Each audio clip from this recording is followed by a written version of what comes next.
My hair has gone up, as has the temperature, as it's getting hotter and hotter and hotter.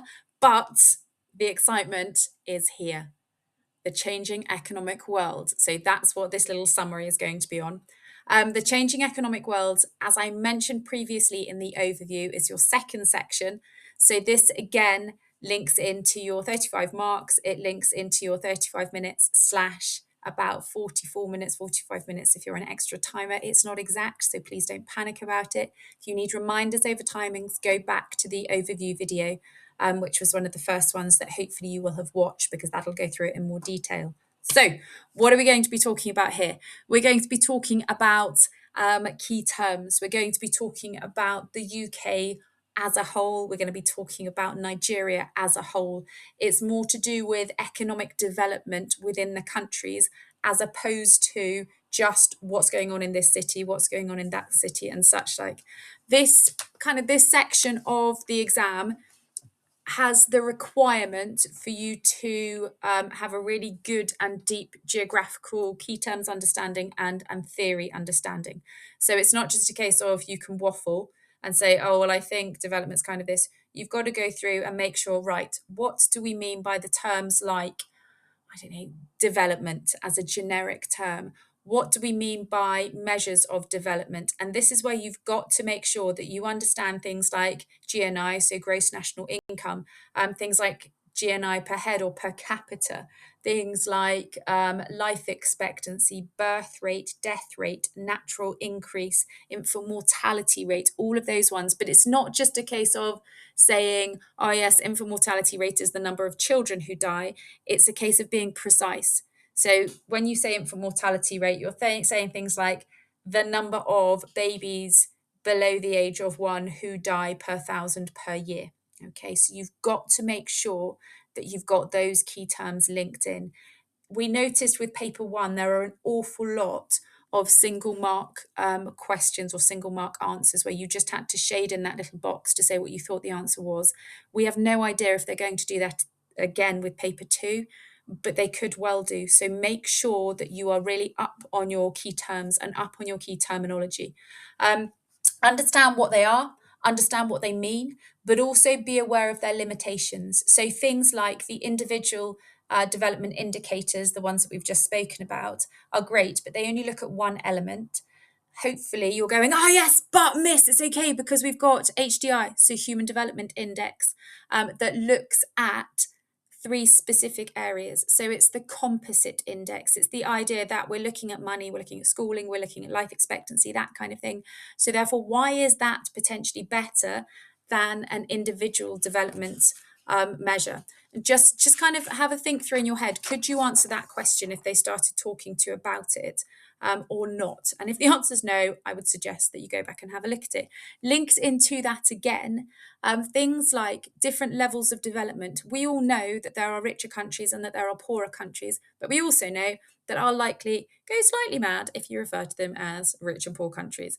We need to make sure that we're referring to them as HICs, NEEs, or MICs, and LICs. Okay, so just make sure you understand what you're talking about with regards to the high income countries, the newly emerging economies, the middle income countries, and the low income countries, and making sure that you can have a discussion, as it were, on the page about exemplar countries that fall into those different characteristics, because it's really, really important that you have an understanding what we're talking about. This is where things like the Human Development Index really, really comes in. What do we mean by a score of 0.6? What do we mean by a score of 0.98? You've got to make sure that you understand where different countries are falling into this, okay? In that same regard, the demographic transition model is something that you've got to make sure that you understand. So the different 5 stages, how do countries fit into those different stages? Are there still countries that are in stage 1? There are tribes, absolutely right, but I would suggest even the most basic of LICs are now fitting into stage 2 of that. And remember, with stage 5 and this idea of a developing aging population, why is that happening? And don't just go, oh yes, I know, these are those population pyramids that show there are more births and then people aren't getting older and this, that, and the other. Super, that's fantastic. And I'm genuinely really, really proud of you for getting to that point. But you've got to make sure you're understanding what you're talking about. There is no good in just being able to say, oh yes, well, this is that because of, and then be able to go down there. So what is the DTM actually talking to us about with regards to development? Make sure you link that in. You don't need to know it off by heart by any stretch of the imagination, but you have got to make sure that you have an understanding of what's what. Okay, so the next bit, I know this is super exciting. So we're talking about what is it that affects levels of development. So this is where you've got to be able to go into a little bit more detail. And there's kind of, I'd say there's kind of 3 main elements that you've got to be able to look at when it comes to why it is that countries are developed or why it is that countries aren't developed. But within those kind of 3 umbrellas, there are tons and tons of different elements. So you've got physical factors. So physical factors are covering things like access, covering things like, are you at the top of the mountain or are you down on the floodplain? You've then got things like, are you a landlocked country like, I don't know, Laos rather, however you say it, or are you a country like Nigeria that's got a massive port? All of those different kinds of things.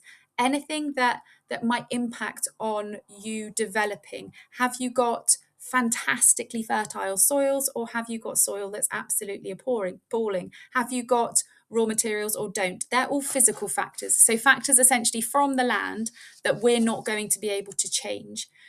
Linked into that, you've then got things like economic factors and human factors as well. So things like trade links, things like debt, things like, what else have I written down here? How is your economy set up? So have you got a large quaternary sector, or are you still largely based in the primary industries? So those are going to impact again. And then things like historical impacts as well. So are you a country that has experienced a significant amount of conflict? If so, has that had an impact on your development? Are you a country that once upon a time was colonized? Has that had an impact on your development? So have a look at those areas, because it's not just a case of this country is rich and this country is poor for no reason whatsoever. There's always going to be a backstory. Make sure you've had a look at that to try and work out what is what. Also, it's worth considering this idea of uneven development and the consequences to uneven development. So what are kind of going to be the knock-on impacts of some countries being wealthier and some countries being poorer? Things like, obviously, wealth is directly linked into it, job opportunities and such like. Things like healthcare. Healthcare is going to have a massive impact depending on whether you're a wealthier country, whether you're a poorer country. International migration. Have you got people desperate to travel to the country you're living in or to a particular country or to travel away from it? So just make sure that you're having a look at those too. And this links into, I mean, we did a big old load of work on this year on this idea of the development gap and the global development gap. How are we looking at trying to make sure that this development gap is not getting bigger, it's actually getting smaller?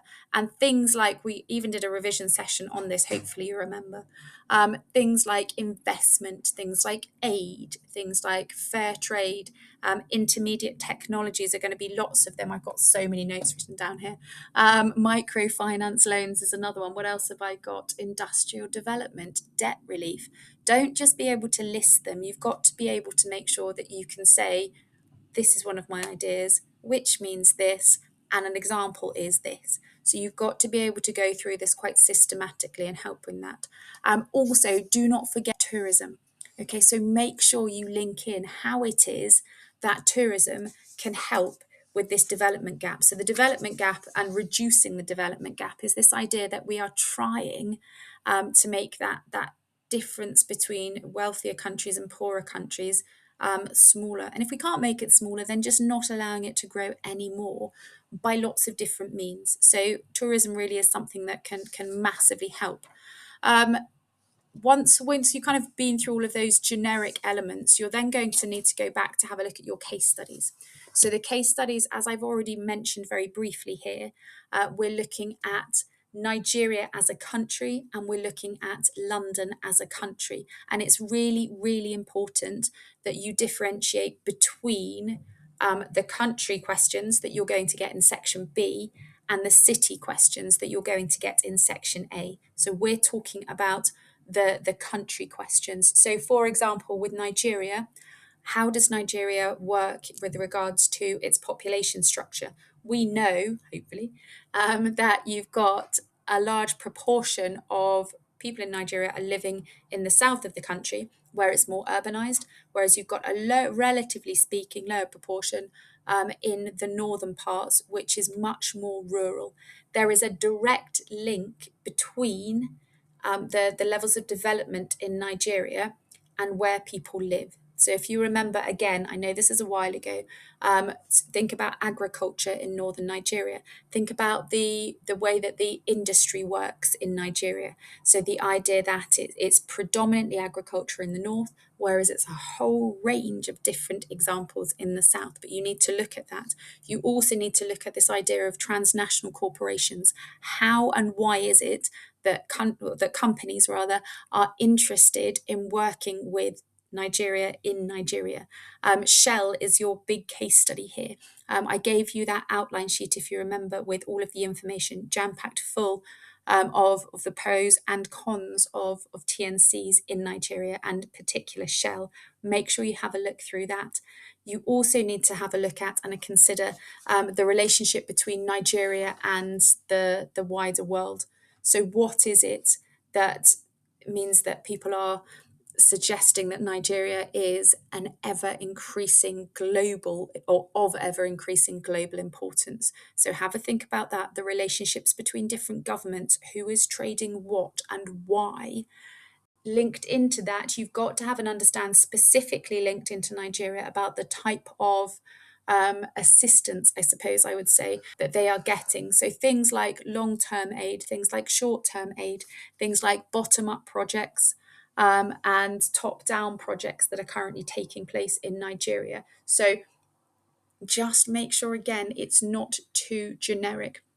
And the final thing I would suggest in relation to Nigeria before we jump on to the UK is, how is it that these developments are having an impact on the quality of life within Nigeria, but also upon the environment? So you've got to have an understanding about how, yes, some elements are improving, but also some elements really, really aren't.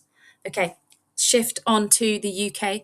So the UK is a very different kind of way to look at things, but you've still got to have a vague understanding, or not a vague understanding, that sounds wrong. It's a vaguely similar understanding to that of Nigeria. So you need to understand, again, if you remember back to when we looked at the Industrial Revolution and we went through a very kind of brief run through of UK history. So the idea that following on from the Industrial Revolution, that kind of kick-started everything we're going in the UK. You need to have a think about the imports, the exports, where people are coming from. So internal and external migration. And the idea that I would suggest the UK kind of economic change, as it were, falls into three main areas. And that is deindustrialization being the first one, government policies being the second one, and then this idea of globalization and a shrinking world being the third one. And that's how a huge proportion and a huge amount of the UK's economy has developed. That said, is it all perfect? Absolutely not. And we know this. Again, there are some elements with regards to the UK that link into the physical economy. So how close you are to ports, how far away from you are to ports, things like transport networks, things like how close or far away you are from universities. Think about the M4 corridor. Think about the examples we did with Mini and all of those different elements. It's all to do with location. As well as links to other countries. Think about trading blocks. That's really, really important. What trading blocks are we in? Which ones are we not in? Do tariffs have an impact and such like? Within the UK, you've got to have an understanding of the North-South divide. That's really, really important. You've also got to have an understanding of the population growth in some areas, for example, Cambridgeshire that we had a look at, for example, Northern Somerset, but also the idea of population decline. So we looked at the Outer Hebrides and we looked at Cumbria. So make sure that you've got an idea of those two. And I would suggest kind of, what have I got as my final notes here? The government and trying to minimize those differences. So things like HS2, things like the Levelling Up programme. Why are they working? Why are they not working? The things like the northern powerhouses, creating enterprise zones. A very brief summary, but hopefully helpful.